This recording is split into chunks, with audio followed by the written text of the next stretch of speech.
Okay, I apologize. I had to split the video. My middle school son's school was calling, and apparently they were talking about some threat in the school that the students might come home worried about, but it's okay. Anyway, so this tool you can get, it's just a pedicure stone that you can get at a drugstore or supermarket, wherever that you buy like your hygiene products. If you go online and you look at dog grooming equipment for hand stripping, you will see these marked between $10 and $20.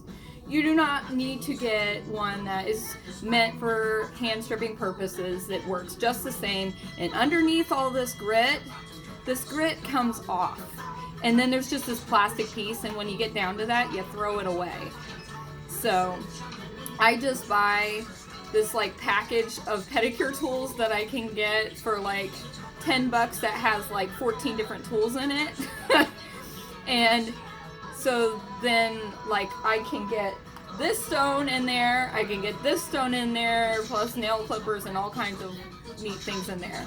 So I just do that. And then the grit, I don't know if it's too blurry or not, but there's a lot of grit to this, and that's the key. There's no teeth, so you're not going to by accident be cutting coat by accident at all. You literally want to make a right angle with your shoulder and your elbow,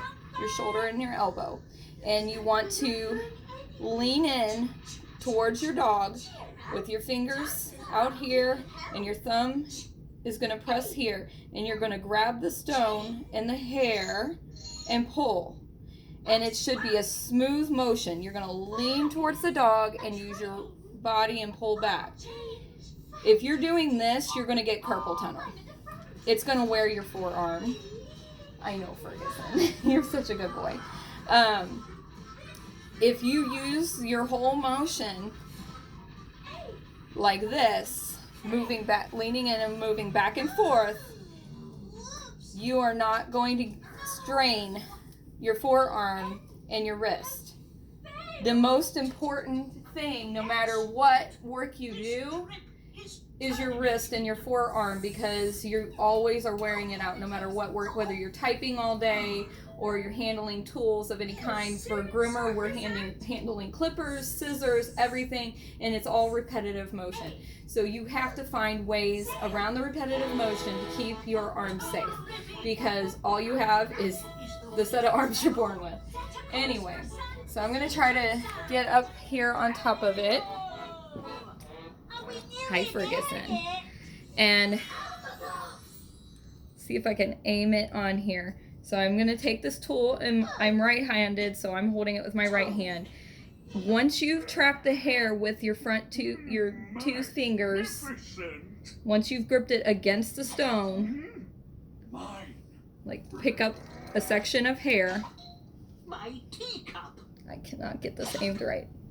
Doing this blindly here.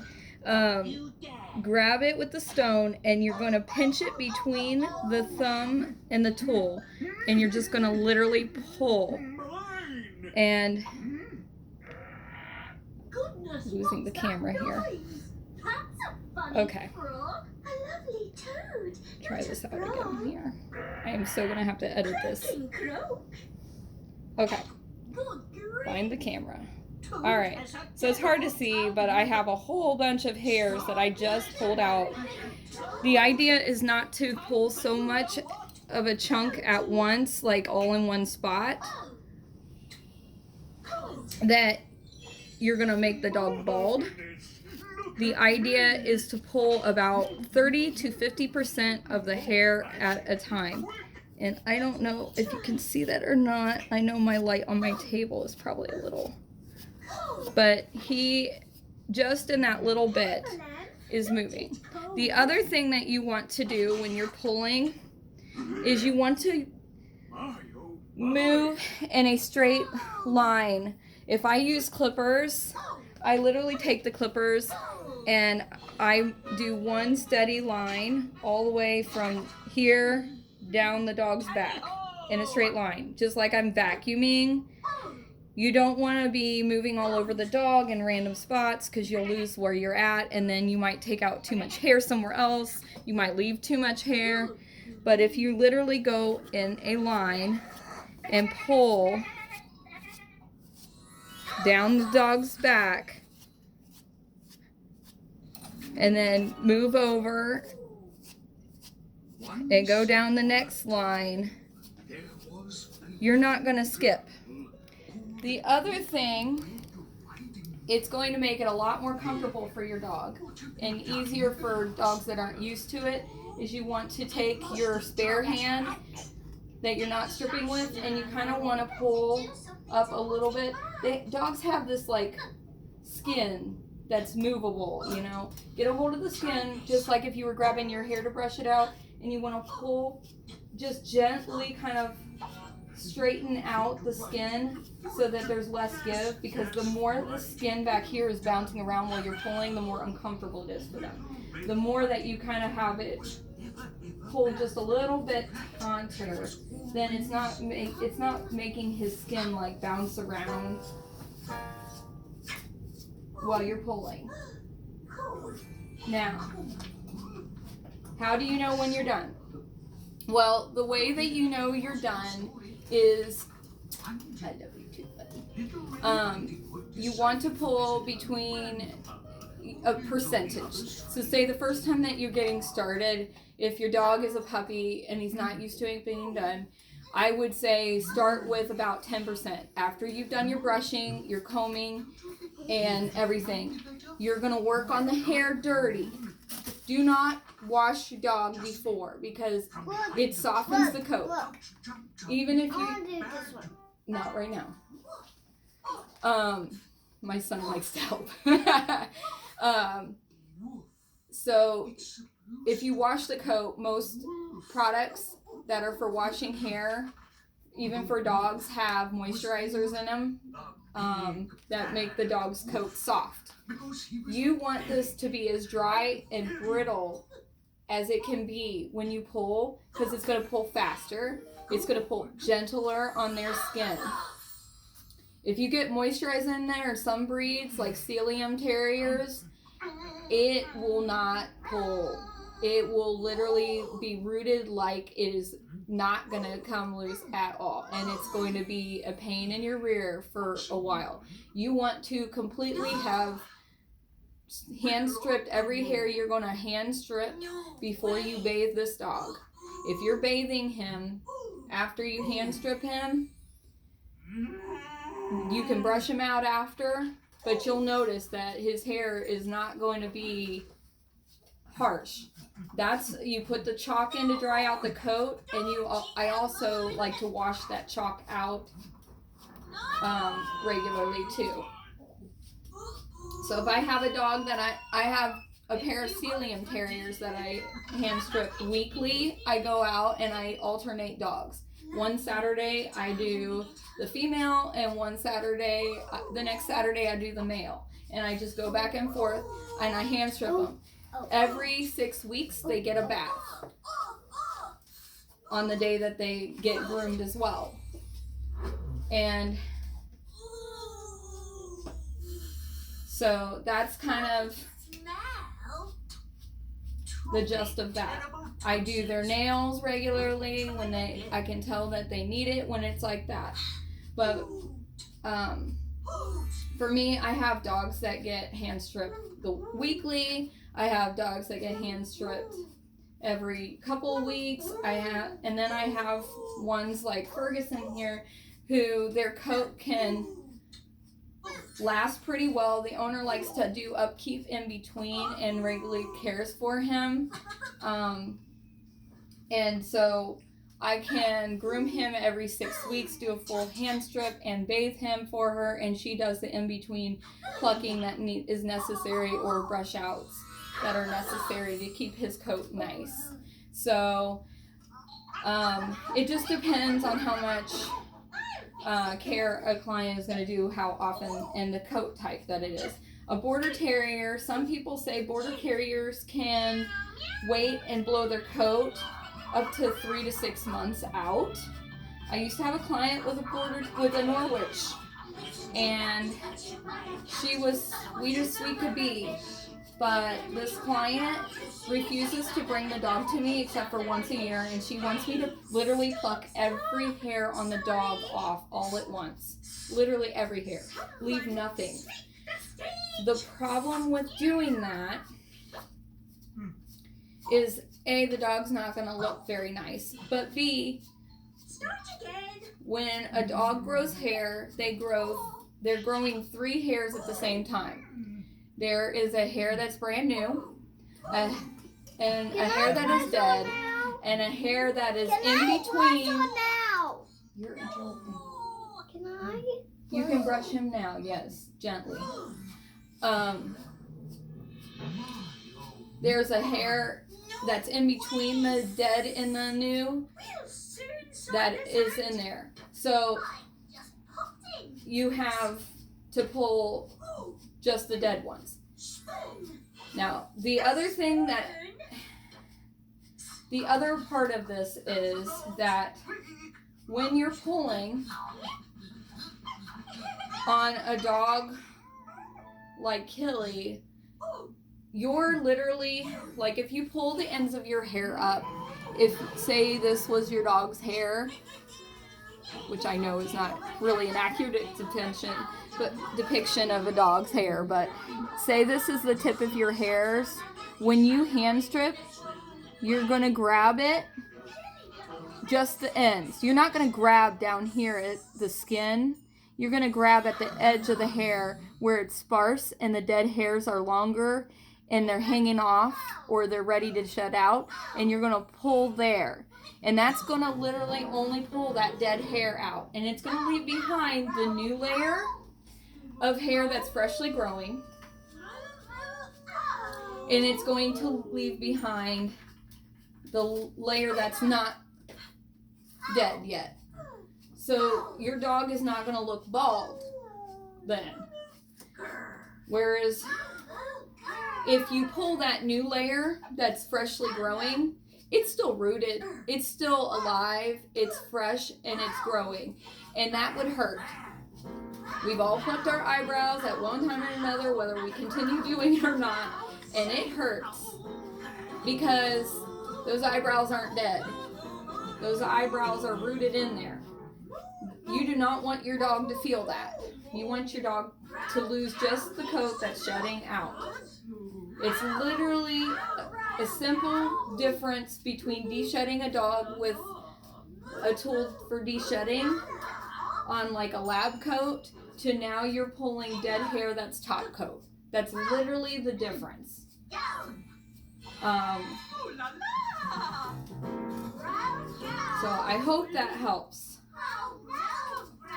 I know it's really hard to like see what I'm doing over here. I was hoping I was going to be able to get a better view. This tool, you can use it the same way. Again, no teeth, so no risk of cutting coat with it. And these lava stones or pedicure stones, it's super grippy. So I put the vet wrap or bandaging wrap on it because that's where I hold. It prevents you from getting like sores and calluses on your hand. You can see some of the powder on my hand. And you can literally get in there with the stone. And again, you're just pinching the hair between your thumb and the tool. And go in a straight line from the top of the dog's back all the way down his body. Ferguson is a Cairn Terrier. He will be getting a pattern. So right now I'm just focusing on the areas that go in the pattern. Just like if I was clipping him with clippers, I go in a straight line through it. And again, this tool is only going to pull dead coat. You're not in here. I'm not pulling with all my strength. If the hair is not gently pulling out easily, it is not ready to go. It is not ready to come out. So then you leave it alone. You leave it alone. Because if you get in there with scissors trimming it, thinking you're making it easier, you might as well clip it with clippers. Once you cut the hair, it damages the way that hair is growing. It damages the texture of the coat. It makes it that softer coat instead of that harsh coat. So, let me see.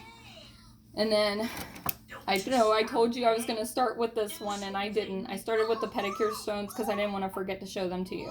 So this one has teeth. I have lots of teeth. Oh no. Well, you get the picture. I have lots of stripping knives, and stripping knives have these teeth on them. The teeth can be sharp when you first buy them, so you have to be careful. This one I have not had an issue with. So, what you want to do is, again, you're just going to be pinching the hair between the teeth and your thumb. If you're doing this is wrong. This is how you cut coat. It's also how you work this muscle here and overwork this wrist. You want to make that 90-degree angle with your shoulder and your arm, and hold your thumb like this, and you're going to squish the hair between your thumb and that tool, and you're going to lean in and pull back. Lean in, grab hair, pull back. Lean in, grab hair, pull back. And you're going to, again, do it in that motion from, I'm going to turn him around, okay, honey? You're going to literally start here. And no, you can come here. I start up here. Okay, can you wait till I'm done shooting the video? I'm almost done. Pull his hair.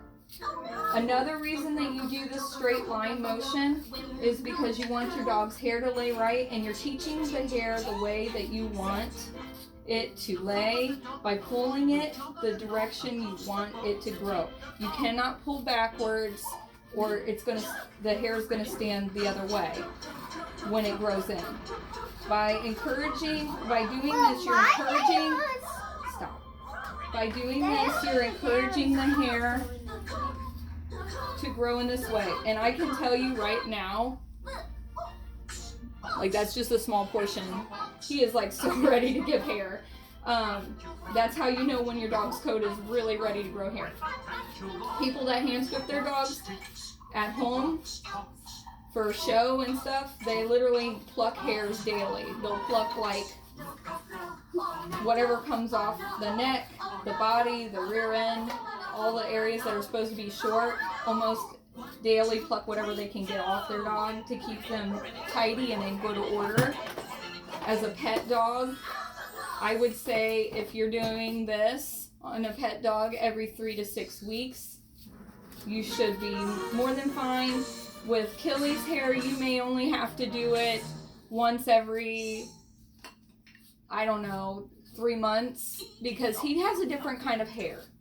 You'll just have to play with it, and every dog is different, even in the same breed. Ferguson he kind of gets bored, so he looks around. Now, as far as timing, how long it takes, that's dog dependent.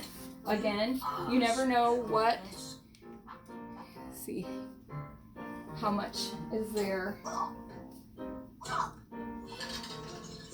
You never know how long it's going to take you, because every dog is different and their coat can change by season. So when I groom a dog that gets hand stripped, I try to limit myself to no more than an hour of pulling, because they get tired and they're standing there, or I allow mine to lay down. Some groomers, not so much, but I figure if they're relaxed enough that they can lay down and take a nap while I pluck hairs on them, I am more than happy to allow them to do so, because it makes them, I know that they're not being bothered wearing what I'm doing. Ferguson, usually I groom him at his mom's house, and his moms have candles going, and they have like this little water fountain thing. They do everything to keep him like as chill and relaxed as possible. This dog's always been great. He doesn't really need de-stressing or calming, but his moms love him very much, and so they like put out the like red carpet for him to get groomed. Make sure that he gets a literal spa treatment feel. But you don't have to do that. I use this grooming table, and grooming tables, although they can be expensive, for dog to killie size, you probably can go with like a 24 by 36 table. 24 inches by 36 is the size of the top of the table up here. This one is 18 by 30. It's smaller. I don't think Killie would. I'm not really sure. Hey, don't do that to mommy's phone. But I think a grooming table about 24 by 36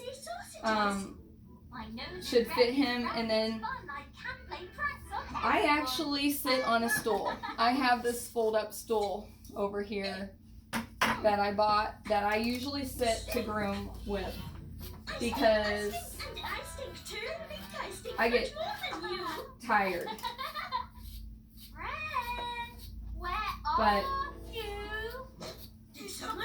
some of the other tools that are out there, this one's expensive, but there are 6 different ways you can use this tool. It is called a diamond stripper. I love this thing. It has teeth on this side. It has gripping here. You flip it over, there's gripping here. You can use this side. And then on this side, it's got a detailer. And again, grit here. And then there's like this slats in here, just like on this one. So I can literally use this tool so many different ways. And again, everything is about getting the hair pinched between your thumb and that tool and pulling. Yes, you can take your fingers and you can pluck out hairs, but if there's an excessive amount of hairs, it's much better and easier to just get a couple of tools that you feel like work really well with his coat.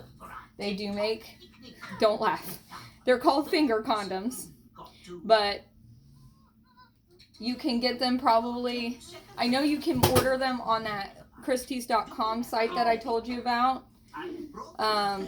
And this is just a rubber thumb cover that you can get at an office supply store, or you can order at the Christies.com. You can order these in a package of 50. And again, you can pluck, and the rubber offers a grip to get a hold of the hair, and it literally, like, the hair will stick. But when you pluck with this, you're more fine-tuned. So I saved this for last, like a section of hair that I wasn't able to get out with the tool that's still left behind for one reason or another. And so I'm literally just plucking out a fine detail. So I hope this was kind of helpful. Please let me know if you have any follow-up questions. And I apologize, the video quality isn't that great.